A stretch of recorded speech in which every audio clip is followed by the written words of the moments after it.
Welcome back into the GSMC Sports Podcast. We're now going to be talking about Saturday's Mavericks win, where they were able to take down the Oklahoma City Thunder in a thrilling matchup, 117-116, in order for the Mavs to officially move on to the conference finals. This is a team that made some moves at the trade deadline.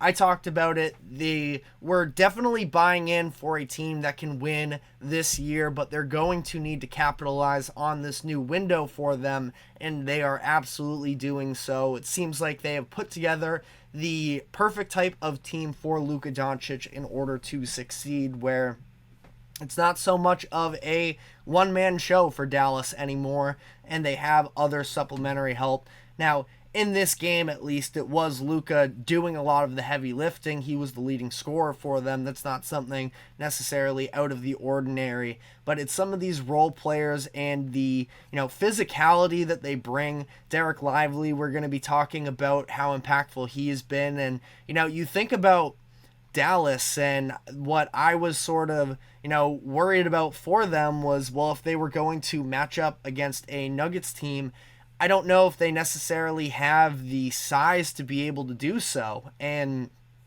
for Dallas in this game, they were the ones who were playing bigger. And now that also sort of stems to the Oklahoma City part of this equation, where it seems like they absolutely do need another center. I believe that between Chet Holmgren and Jalen Williams, they had something like 10 rebounds combined over Jalen Williams, the center version, of course, from Arkansas. Something like 10 rebounds combined in games 5 and 6. So that is definitely a real problem for Oklahoma City that I'm sure they're going to be addressing during the offseason.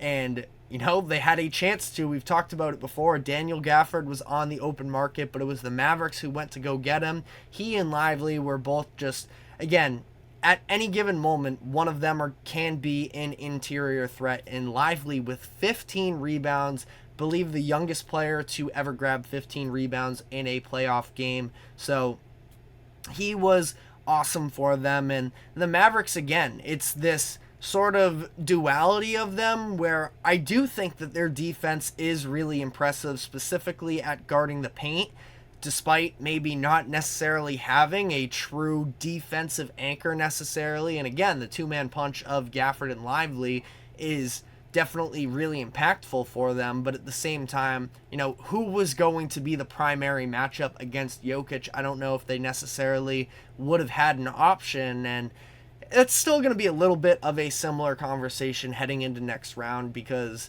Minnesota definitely has size with Rudy Gobert and Karl Anthony Towns. Now, neither one of them quite as dominant as Jokic, but still going to be a conversation for sure, I would say. But the fact that they can also turn it on offensively, that's sort of what they are at their core, is a scoring team. And they were able to sort of out-offense the Thunder in this game, where it felt like a lot of this series, truthfully, was sort of about the, who was able to hit more threes, because Oklahoma City was very inconsistent, I thought, from the three-point line in this series. And the Mavericks were able to take advantage because of the fact that their paint defense is as strong as it is, to sort of force OKC into outside shots. And if they weren't falling, they didn't necessarily have the offense necessary to capitalize. But for Dallas, it is having these other role players that Luka specifically can sort of rely on and trust down the stretch of these games, that he doesn't have to do everything by himself. Like I mentioned, Lively, some really timely rebounds in this game. Got himself to the free throw line by being that interior force, so he was incredible for them. PJ Washington was basically cold the entire night. He was dealing with some foul trouble, but he was able to get himself going down the stretch of this game, where I have the exact numbers here. PJ Washington was scoreless for the first 43 minutes of this game, and then he had 9 points in the final 5 minutes to help close this out. He had the free throws at the end that I know were controversial to a lot of people. if you watch the broadcast, they did an excellent job of explaining the foul call. Now, for those of you who maybe didn't get to see, it was Luka backing down Lou Dort. He loses the ball and just sort of flips it out to Washington with the shot clock winding down. PJ gave a pump fake, pulled up, and drawed a foul with 2.5 seconds left. Shai Gilgeous-Alexander jumped up, and he did initially make contact with the ball, but PJ Washington was able to, hold it in place. He hadn't yet released it, and then as he was still sort of rising, Shai fell down and was sort of still grabbing onto his arm on the way down, and that was called a foul because of the fact that PJ didn't release it at the time that Shai made contact with the ball. I thought the ref did a really good job of sort of explaining it. It was almost, he made a clean play before the shot. Then by the time PJ actually shot it, it was a foul. So I didn't think it was all that controversial, but a lot of people were upset about it. Let me know what you think in the comments section, but I kind of thought it was a no-brainer. And I was hoping to see this series extend because I think that, out of these competitive series, this has been the one that was actually good games, pretty much every single one, where we saw a lot of blowouts between Indiana and New York and between Denver and Minnesota. For the most part, these were all great games, so I wasn't ready to necessarily, give up on it. And again, the ending was a ton of fun, but I was nowhere near as upset about the call as a lot of other people were.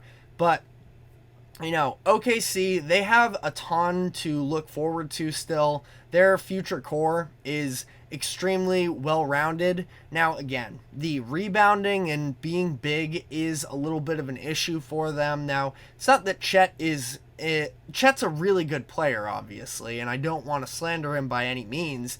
He was able to himself as well sort of take advantage of certain instances where, with his size, if they didn't have Derek Lively on him, you saw with, about a minute or so left, Shai got Derek Lively switched onto him on the perimeter, and once he beat Lively off the dribble, he threw the lob up to Chet in a very crucial situation. So it's not that Chet, again, isn't a factor, but need more of a dominance, I think, from him, at least in terms of rebounding alone would probably be, a big-time difference maker for them. But he was just getting beat. We saw Lively go right over him with a couple minutes left. I think it was on his 15th rebound where he just sort of extended out right over Chet, ended up drawing a foul, and then right after that he ends up missing his second free throw, and it was PJ Washington grabbing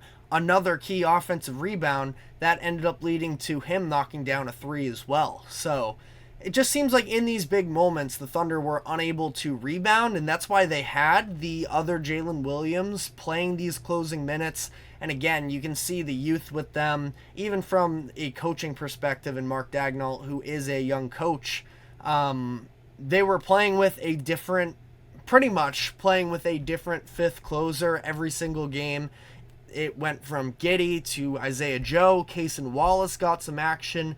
In this game, they ran with Jalen Williams to help close out this game, and yet I thought that it was mostly to try and help on the rebounding front, but it wasn't very effective as, again, like I mentioned, the Mavericks were able to get these big boards that were ultimately able to put them over the edge. So, I think that the Thunder, it's very clear that Josh Giddey is going to be heading elsewhere this offseason. Now, like I mentioned, I sort of just threw it out on a whim, the idea of him going to the Spurs. I feel like I like that even more as it sort of resonates with me longer. There are other teams that he could be thrown into as well. I think if you're Washington, why wouldn't you take a swing on him? You need so many different pieces. If he can be, we've seen him in his own offense be able to be a much more effective player when he's on the ball more, creating for others